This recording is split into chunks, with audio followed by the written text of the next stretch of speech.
Hello students, welcome to digital platform of Winsome international school. Chemistry में RBSC में class 12 का जो 2025 में जो पेपर आया था उसका डिस्कशन करेंगे। सेक्शन ए में हमने 3 तरीके के क्वेश्चन किए थे, एक ऑब्जेक्टिव, एक फिलअप और दूसरा वन लाइनर या वन वर्ड टाइप क्वेश्चन। तो अब हम थोड़े से बड़े क्वेश्चंस जिनके आंसर थोड़े बड़े हैं उनको देखेंगे। नियर अबाउट कितने 50 वर्ड्स के अंदर आपको आंसर देना है। क्वेश्चन देखिए, बहुत आसान से क्वेश्चन आते हैं इसके अंदर। 500 ml of solution was prepared by dissolving 4 gram of NaOH in water. Calculate the molarity of solution. देखिए कितने मार्क्स का है, 1.5 का है, ध्यान रखना।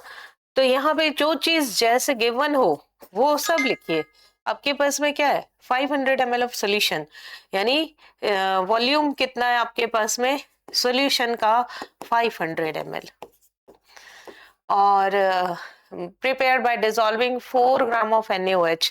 तो वेट किसका, सोल्यूट का, तो उसको क्या बोलते हैं, WB। यहाँ पे कितना है, 4.0 ग्राम। और आपको यहाँ पर मोलालिटी फाइंड आउट करनी है, कैपिटल M फाइंड आउट करना है। मोलालिटी का क्या फॉर्मूला होता है, WB, यानी weight of solute, molecular weight of solute MWB multiply 1000 V ml solution.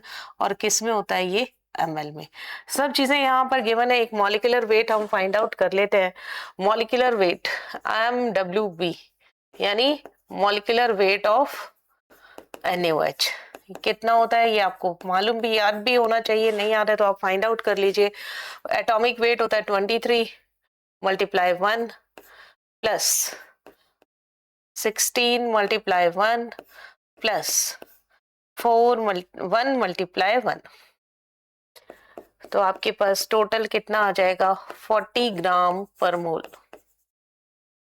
ये इसका क्या हो जाता है, मॉलिक्यूलर वेट। तो कैपिटल M कैसे कैलकुलेट करेंगे, यहाँ देखिए, capital M equals to 4/40 multiply 1000 upon 500। जो चीजें कैंसिल आउट होती है उन्हें हम कैंसिल आउट कर देंगे। कौन कौन सी कैंसिल आउट होती है, 1 2 3 1 2 3, 4 to 4 कैंसिल, 1/5। 1/5 का क्या मीनिंग होता है, 1/5 यानी 0.2 m। ये आंसर हो जाएगा। तो आंसर आप यहाँ नीचे लिखेंगे भी। किस तरीके से लिखते हैं आंसर इसका, देखिए यहाँ देख, आंसर कैसे लिखना है आपको। आंसर लिखने का भी एक तरीका है, उसे देखिए कैसे लिखते हैं आप। Molality of given solution is 0.2 m। Capital M लिखना, कैपिटल M की जगह आप मोल पर लीटर भी लिख सकते हैं। नाउ क्वेश्चन नंबर 5 देखिए, draw the diagram showing the reverse osmosis. Reverse osmosis का आपको डायग्राम बनाना है। सबसे पहली बात, रिवर्स ऑस्मोसिस होता क्या है ये आपको पता होना चाहिए।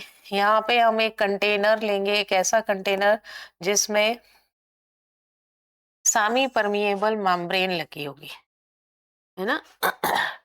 थोड़ा सा और बड़ा कर लेते हैं। और यहाँ देखो, इस तरीके से हमने कंटेनर लिया है और इसके बीच में एक सेमी परमिएबल मेम्ब्रेन लगा देते हैं। यहाँ देखिए,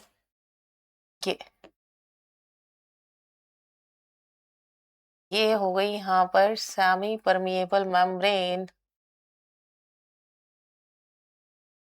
ओके, ये सेमी परमिएबल मेम्ब्रेन है।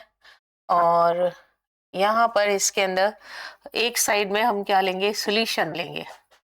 और ये सॉल्यूशन, यहाँ पर इसके ऊपर प्रेशर, सॉल्यूशन के ऊपर प्रेशर देंगे। और सॉल्यूशन में क्या, दो चीजें होती है, एक तो होता है आपके पास सॉल्वेंट, दूसरा होता है आपके पास सॉल्यूशन, सॉल्यूट। इसमें ये क्या है, यहाँ पे सॉल्यूशन है। सॉल्यूशन में कौन सी दो चीजें, ये सॉल्यूशन है ना। ये सॉल्यूशन में दो चीजें होंगी, एक होगा सॉल्वेंट और दूसरा क्या होगा, सॉल्यूट। सॉल्वेंट के साइज जो होगी वो छोटी होगी और सोल्यूट की साइज जो होगी वो बड़ी होती है। दूसरी साइड में आप क्या फिल करोगे, यहाँ पे दूसरी साइड में आप फिल करोगे प्योर वाटर। यहाँ पे क्या है, ये प्योर सॉल्वेंट, प्योर क्या है, वाटर। तो वाटर मॉलिक्यूल्स का ट्रांसफर होना फ्रॉम सॉल्यूशन टू सॉल्वेंट। यहाँ पे कौन, वो यहाँ पे हम क्या ले रहे हैं, सॉल्वेंट क्या ले रहे हैं यहाँ पे, H2O। H2O का SPM के थ्रू ट्रांसफर होना कहाँ से, from their concentrated solution to pure solvent. तो यहाँ से क्या होगा, प्योर सॉल्वेंट ऊपर की तरफ जाएगा और यहाँ पे आप क्या कर रहे हो, प्रेशर अप्लाइड। यहाँ पे सॉल्वेंट पे आप प्रेशर कर रहे हो तो ये वाटर सॉल्वेंट की तरफ जा रहा है, इसे ही बोलते हैं हम रिवर्स ऑस्मोसिस। ये यहाँ पर क्या है, SPM, सेमी परमिएबल मेम्ब्रेन। इसने डायग्राम कहा है पर आपको लिख के भी बताएंगे यहाँ पे SPM। देखिए क्या होता है, ऑस्मोसिस क्या होता है, ऑस्मोसिस का उल्टा ही रिवर्स ऑस्मोसिस होता है। ऑस्मोसिस में सॉल्वेंट पार्टिकल्स मूव करते हैं from pure water to solution. Reverse osmosis में क्या होता है, मूवमेंट ऑफ, देखिए RO, रिवर्स ऑस्मोसिस क्या होता है, RO। इसको मैं शॉर्ट में लिख देती हूँ RO। कई बार इसके डेफिनेशन भी पूछी जाती है, इसलिए मैं यहाँ पे इसके डेफिनेशन भी मेंशन करेंगे। Movement of solvent particles from या through SPM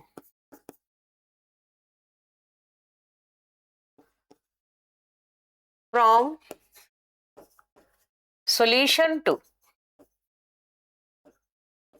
their pure state या फिर high concentration to low concentration, ये भी बोल सकते हैं, is called RO, is called RO। सब चीजें यहाँ है। देखिए सॉल्यूशन पे इतना प्रेशर अप्लाई करो कि वाटर मॉलिक्यूल आपके पास सॉल्यूशन से कहाँ चले जाए, सॉल्वेंट में। यहाँ पे एक वर्ड और लिख देंगे, by applying pressure, applying pressure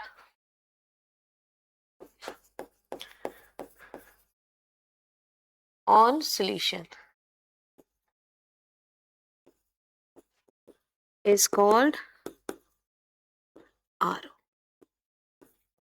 okay अब इसका यूज कहाँ होता है, यूज किया जाता है मैराइन वाटर को प्योर वाटर में कन्वर्ट करने के लिए।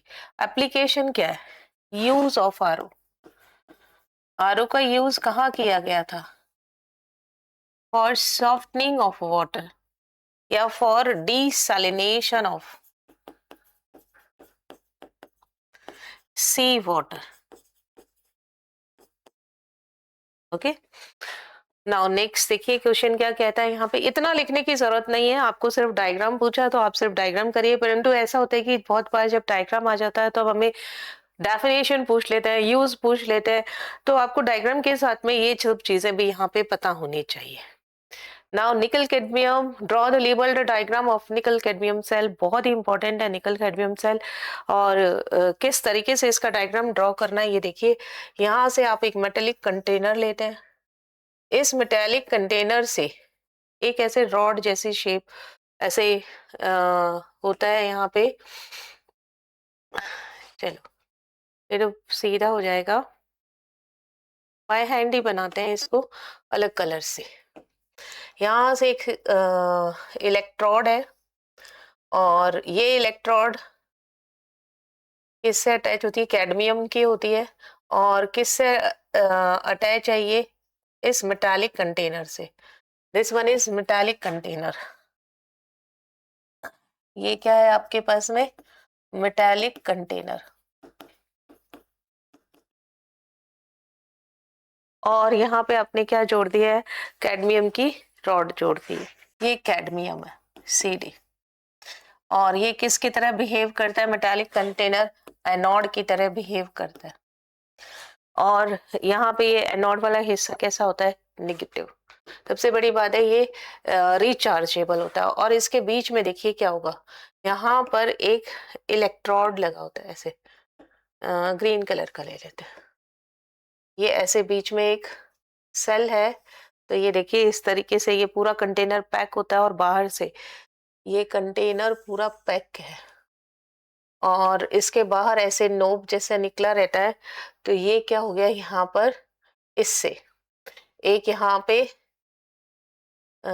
इसको कलर ही कर देते हैं, हम फिल कर देते हैं, इस कलर से फिल करते हैं, है ना। और यहाँ से ये क्या अटैच कर देते हैं, इससे एक निकल की ऑक्साइड की यहाँ पे ऐसे प्लेट होगी और इसको इससे हमने अटैच कर दिया। ये किसका काम करेगी, कैथोड का। और यहाँ पे ये क्या है, NiO2 निकल का ऑक्साइड है और ये कैडमियम। इन दोनों के बीच में सेपरेटर होता है, इन दोनों के बीच में सेपरेटर होता है, सेपरेटर ब्लू कलर का ले लेते हैं। ये यहाँ पर क्या हो गया, सेपरेटर। और इसमें इलेक्ट्रोलाइट कौन होता है, ये हो गया यहाँ पे सेपरेटर। और इसमें इलेक्ट्रोलाइट कौन सा फिल कर देते हैं हम, ये इलेक्ट्रोलाइट KOH फिल है।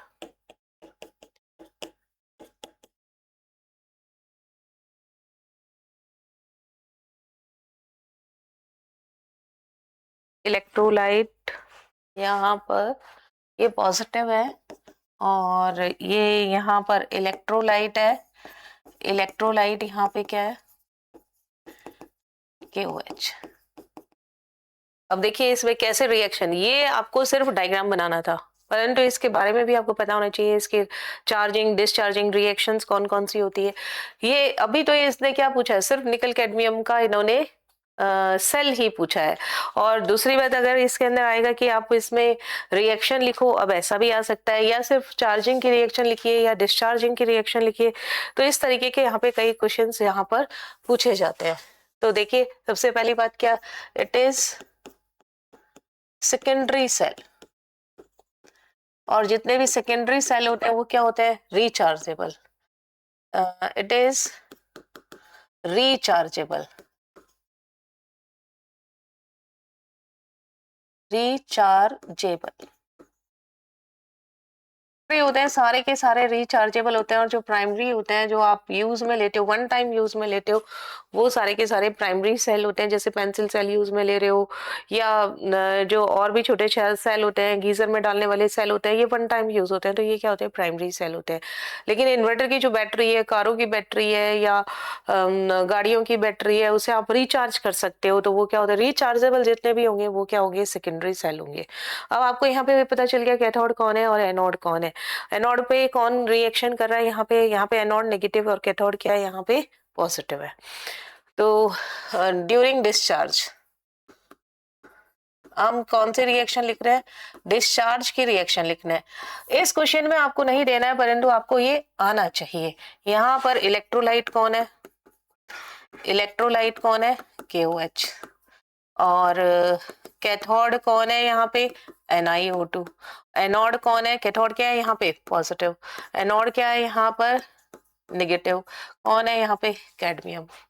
तो यहाँ पे सबसे पहले इलेक्ट्रोलाइट डिसोशिएट होगा। रिएक्शंस देखिए क्या है कि सबसे पहले KOH, KOH ने क्या किया यहाँ पे, KOH क्या होगा यहाँ पे, K प्लस और क्या होगा, OH माइनस। अब देखिए OH माइनस कहाँ जाने वाला है, यहाँ पे एनोड की तरफ जाएगा, है ना। और क्या करेगा ये, कैडमियम से रिएक्शन करके कैडमियम हाइड्रोक्साइड बना देगा। एट OH नेगेटिव कहाँ जाएगा, पॉजिटिव, कैथोड। कैथोड पे क्या हुआ, कैडमियम था, कैथोड देखिए कैडमियम है, कैथोड यहाँ पर कैडमियम और साथ में कैथोड NiO2 है, ठीक है। कैथोड नहीं, एनोड। एनोड पे क्या रिएक्शन होगा, एट एनोड जिस पर ऑक्सीडेशन होता है वो कैथोड, जिस पे ऐसा एनोड जिस पे रिडक्शन होता है वो क्या होता है, कैथोड। यहाँ लिख देती हूँ ऑक्सीडेशन कहाँ होता है? At anode. और रिडक्शन कहाँ होता है? यहाँ पे एट कैथोड। फिक्स है। और ऑक्सीडेशन का मीनिंग क्या होता है? रिमूवल ऑफ इलेक्ट्रॉन, यानी लॉस ऑफ इलेक्ट्रॉन। रिमूवल तो क्या बोलेंगे? Loss of electron. और ये क्या होता है? Gain of electron. ये कुछ इंपॉर्टेंट बातें हैं जो आपको पता होनी चाहिए। ये वाली बात क्या है? बहुत इंपॉर्टेंट है। और आपके अगर ये कंसेप्ट क्लियर है तो आपको कैथोड और एनोड में कभी दिक्कत नहीं होगी। अब यहाँ पे कौन जाएगा? यहाँ पे OH नेगेटिव। यहाँ पे कौन था? कैडमियम। एनोड किसका बना है? कैडमियम का। और यहाँ पे कौन गया? OH माइनस, है ना। और जब OH माइनस गया डिस्चार्जिंग के समय तो इसने क्या किया? यहाँ पे कैडमियम का क्या बनाया? हाइड्रोक्साइड बनाया। कितने लगे? 2 मोल्स। और साथ में क्या बनाया इसने? 2 इलेक्ट्रॉन। यहाँ प्लस माइनस हटा ही देती हूँ मैं यहाँ पे, ताकि आपको कोई दिक्कत नहीं हो। ये प्लस माइनस सब हटा देते हैं यहाँ से।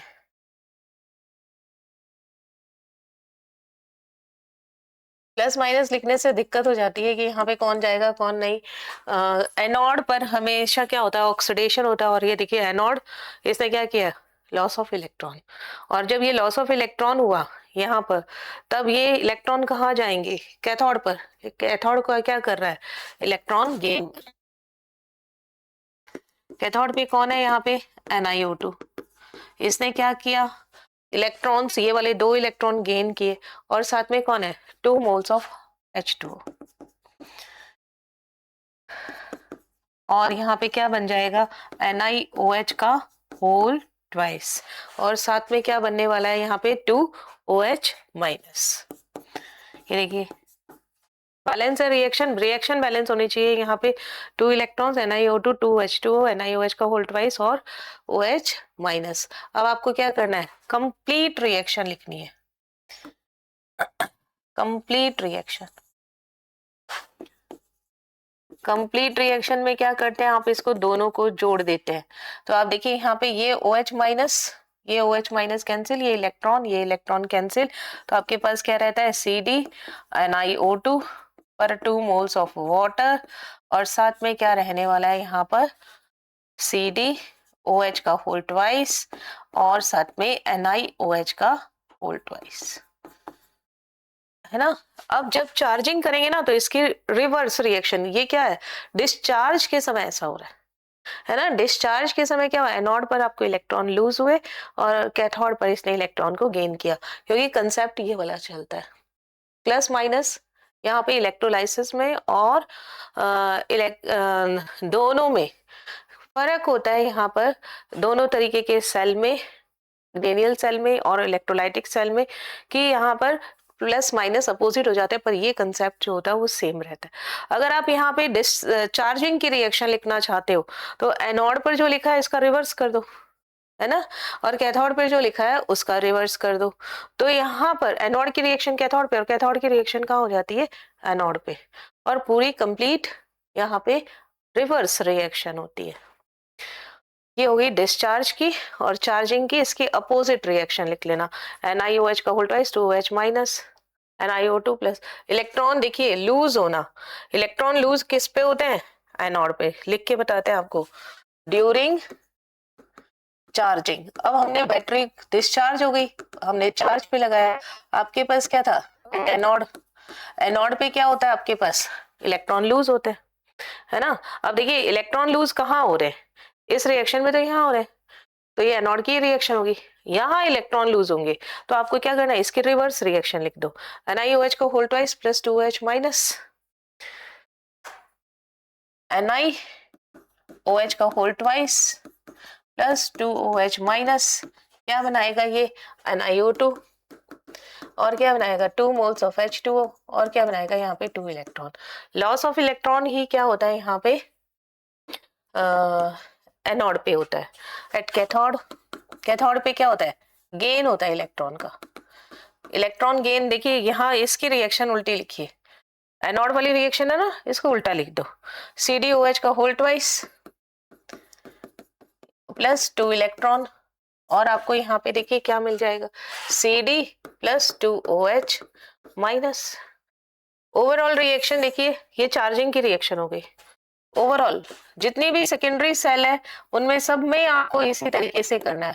ओवरऑल रिएक्शन क्या रहने वाली है, देखिए ये 2 इलेक्ट्रॉन से 2 इलेक्ट्रॉन कैंसिल, ये 2OH से 2OH कैंसिल, बिल्कुल एकदम रिवर्स रिएक्शन आ जाने वाली है।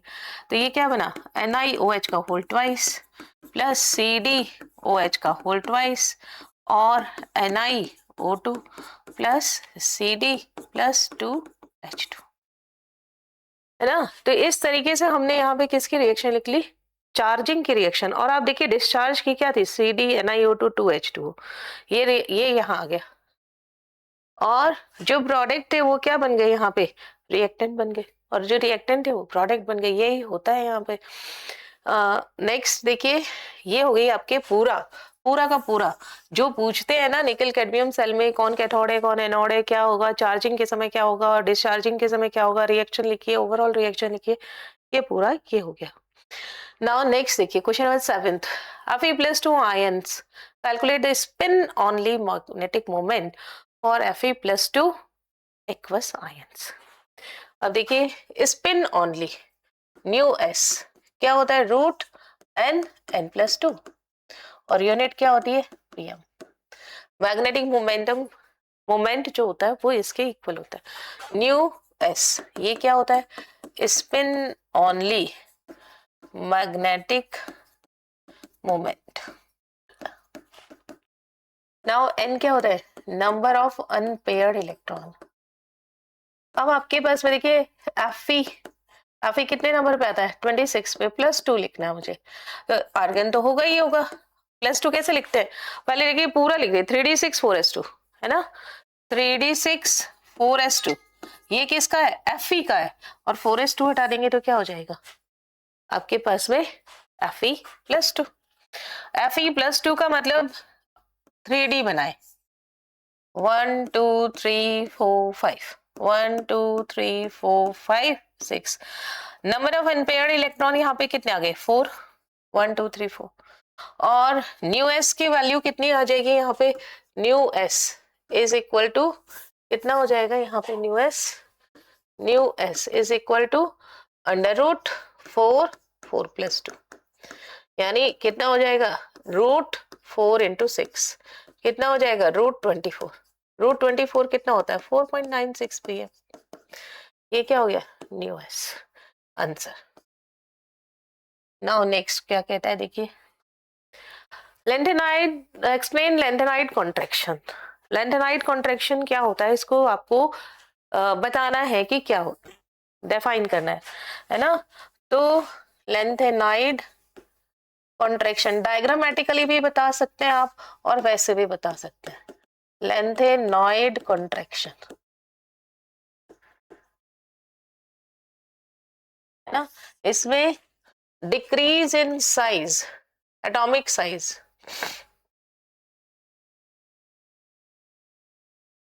decrease in atomic size from cerium to lutetium, cerium to lutetium is called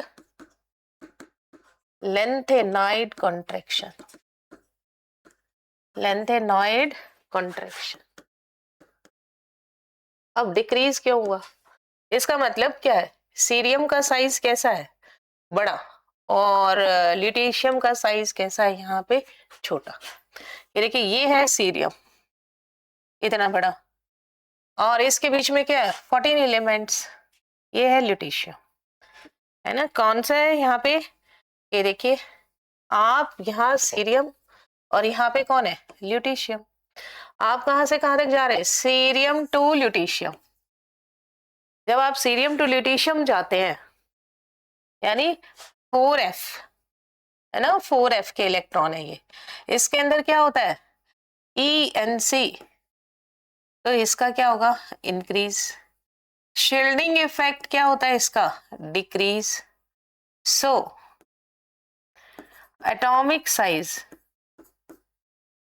क्या होगा इसका, वो भी डिक्रीज हो जाएगा, इसलिए सीरियम बड़ा है और ल्यूटेशियम छोटा है। रीजन सुनिए, इन लेंथेनॉइड्स, लेंथेनॉइड को कैसे लिखते हैं, Ln, electrons are filled in 4f orbitals. In lanthanoids, electrons are filled in 4f orbitals. Shielding effect of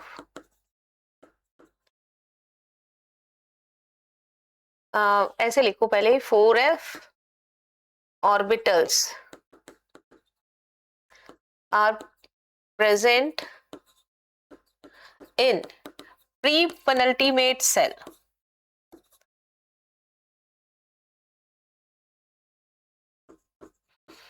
Pre-penultimate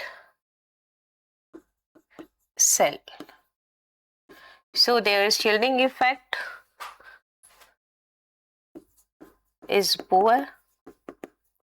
Shielding effect is poor, and its effective nuclear charge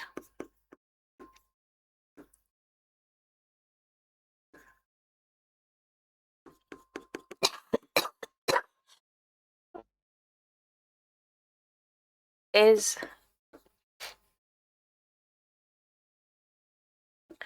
so its atomic size decreases.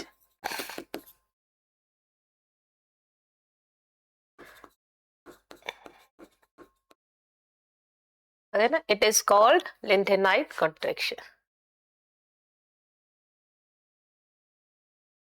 Now देखिए question number 9 क्या कहता है, define the following terms. First optical activity. Optical activity क्या होता है? PPL को जो rotate कर सकता है.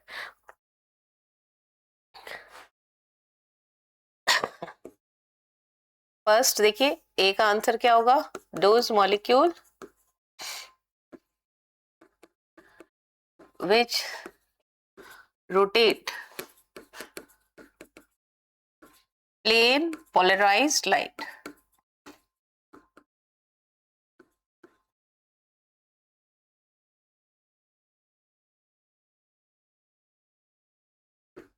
Either clockwise or anti-clockwise.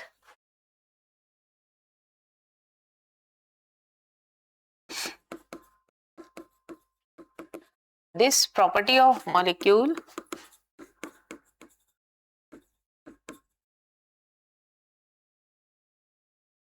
is called optically active.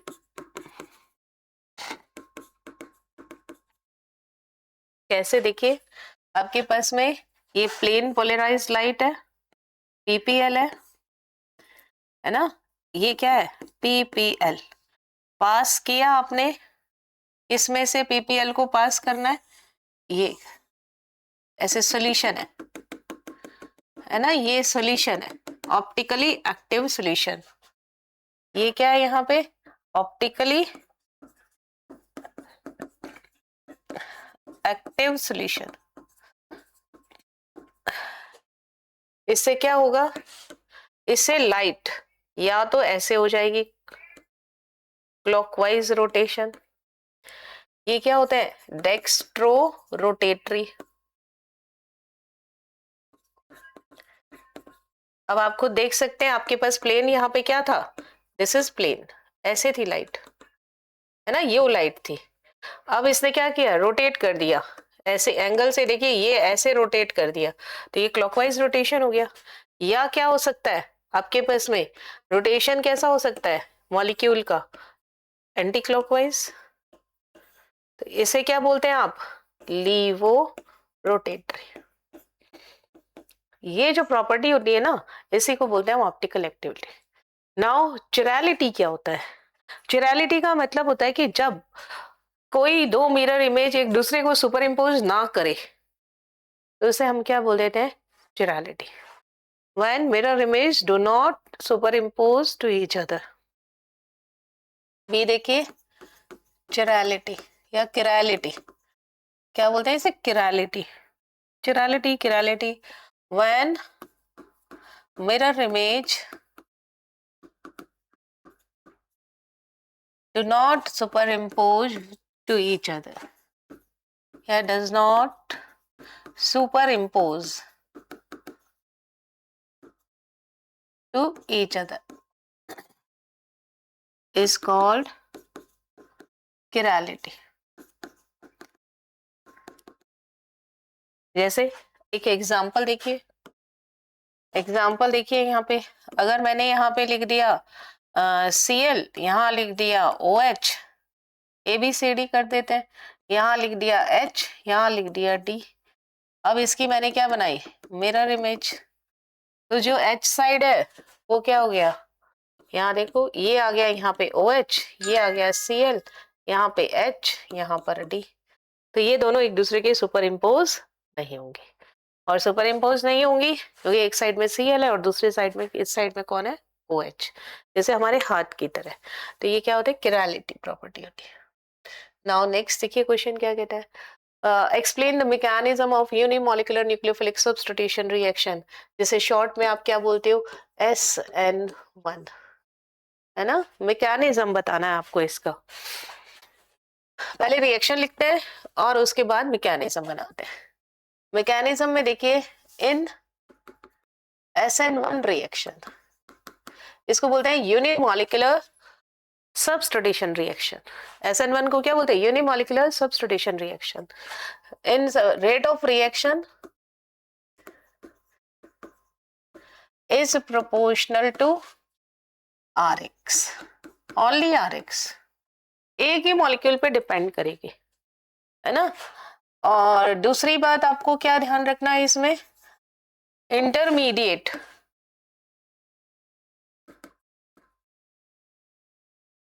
Carbocation is formed. Third, stability of carbocation क्या होता है, 3 डिग्री कार्बोकेटायन, फिर 2 डिग्री कार्बोकेटायन, फिर 1 डिग्री कार्बोकेटायन, और फिर क्या होता है, मैथिल कार्बोकेटायन, है ना। सो रिएक्टिविटी ऑफ Rx क्या होगा, यहाँ पे 3 डिग्री Rx सबसे ज्यादा होगा, 2 डिग्री Rx, और उसके बाद 1 डिग्री Rx, और सबसे कम कौन होगा, मिथाइल हैलाइड ना। और क्या, अगर यहाँ पे किरल होगा तो यहाँ पे रेसमिक मिक्सचर फॉर्म होगा। नेक्स्ट क्या होगा, रेसमिक मिक्सचर इज फॉर्म्ड।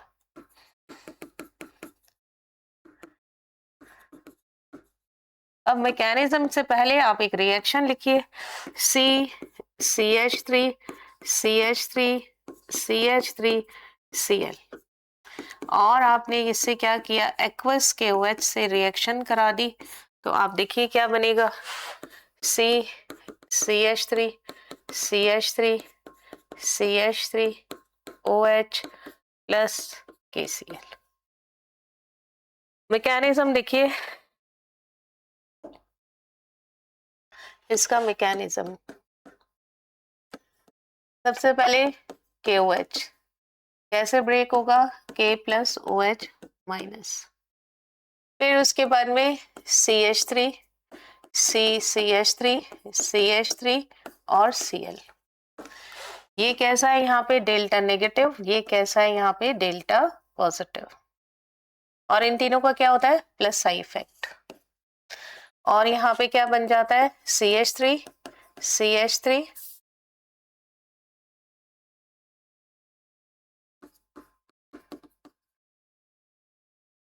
कौन सा हाइब्रिडाइजेशन है, sp2 हाइब्रिडाइजेशन। sp2 कैसा होता है, प्लेनर होता है। sp2 क्या होता है, यहाँ पे प्लेनर होता है, और ये कैसे होता है, स्लो स्टेप है। ये क्या होता है, स्लो स्टेप। स्लो स्टेप ही क्या होता है, रेट डिटर्मिनेटिंग स्टेप होता है, और इसलिए ROR किस पे डिपेंड करेगा, यहाँ पे सिर्फ एल्किल हैलाइड पे डिपेंड करेगा। नाउ नेक्स्ट क्या होता है, फास्ट स्टेप।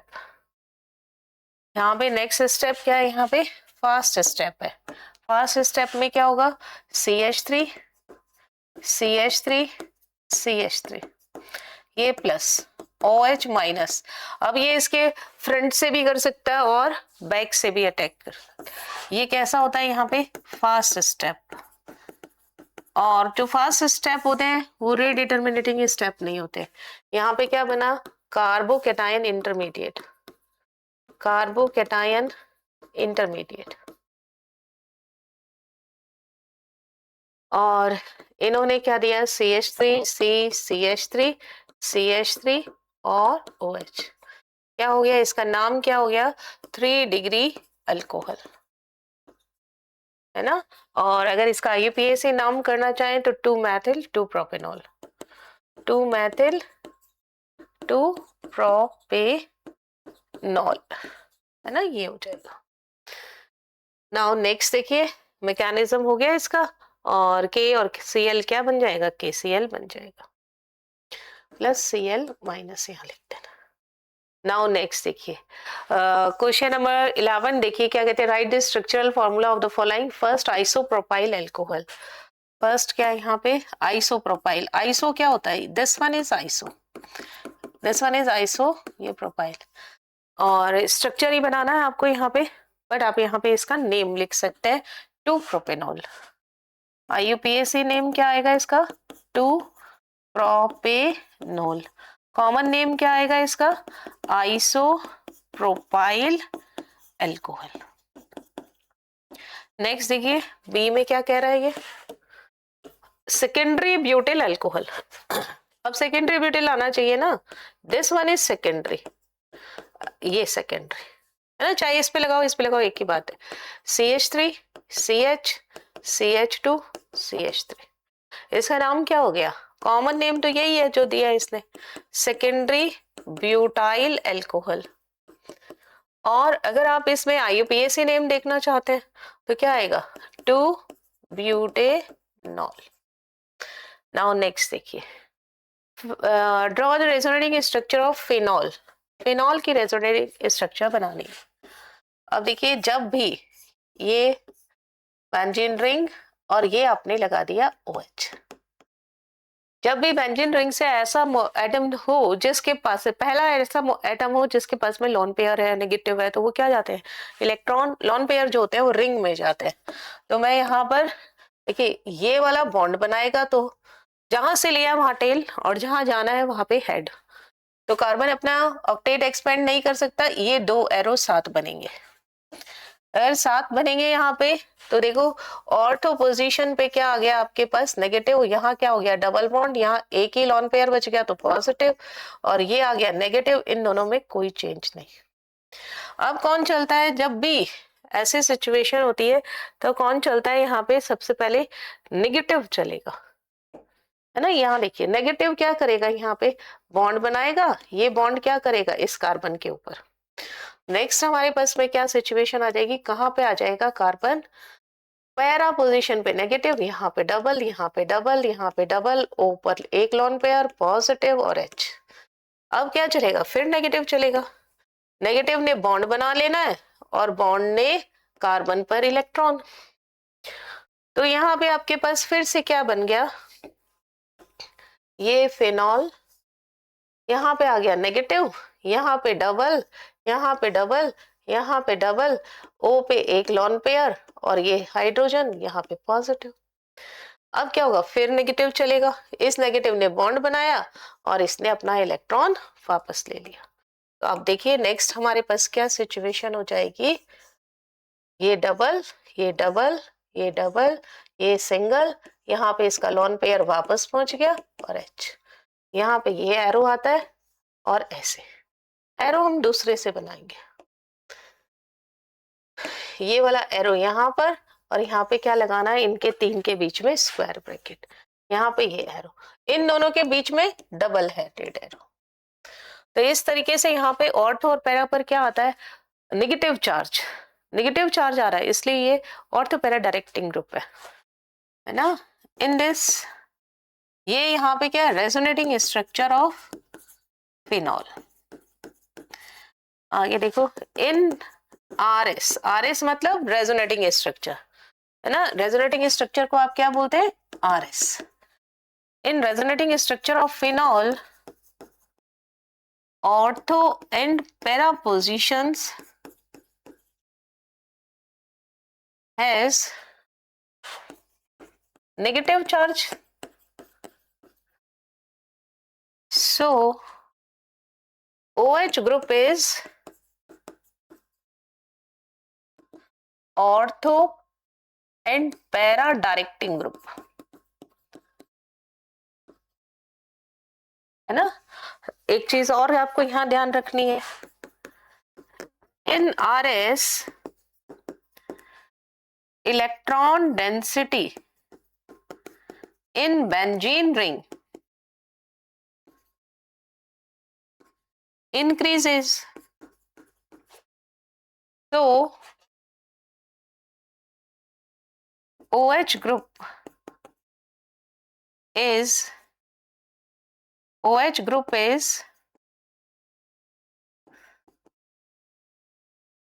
activating group.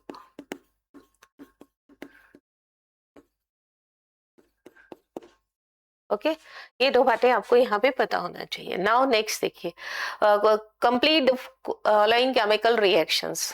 देखिए ये कौन सी रिएक्शन है, first reaction Gattermann coach reaction. क्या बन जाता है यहाँ पे, कौन सी रिएक्शन है ये, गाटरमान कोच रिएक्शन। तो यहाँ पे देखो क्या होगा, बेंजल्डिहाइड बन जाएगा, ये तो है ही है। और CH नाम क्या हो जाएगा इसमें, बेंजल्डिहाइड। यहाँ देखिए क्या है, ये जो सिंपल रिएक्शन है, यहाँ पे क्या होगा, ये पानी का वाटर मॉलिक्यूल निकल जाएगा, देखते ही पता चल जाना चाहिए। ये देखिए वाटर मॉलिक्यूल निकल गया, इसका नाम क्या है, फेनिल हाइड्रोजीन, फेनिल हाइड्रोजीन। और ये क्या है, एसीटोन। यहाँ पे क्या बन जाने वाला है, आपके पास CH3 CH3, ये डबल बॉन्ड NH, और यहाँ पे बेंजीन रिंग। तो ये क्या बन गया, फेनिल हाइड्रोजोन, ये रिएक्शन आ गई। ठीक है, आज के सेशन में हम इतना ही करेंगे, नेक्स्ट सेशन में हम इससे आगे की बात करेंगे। Now thank you so much.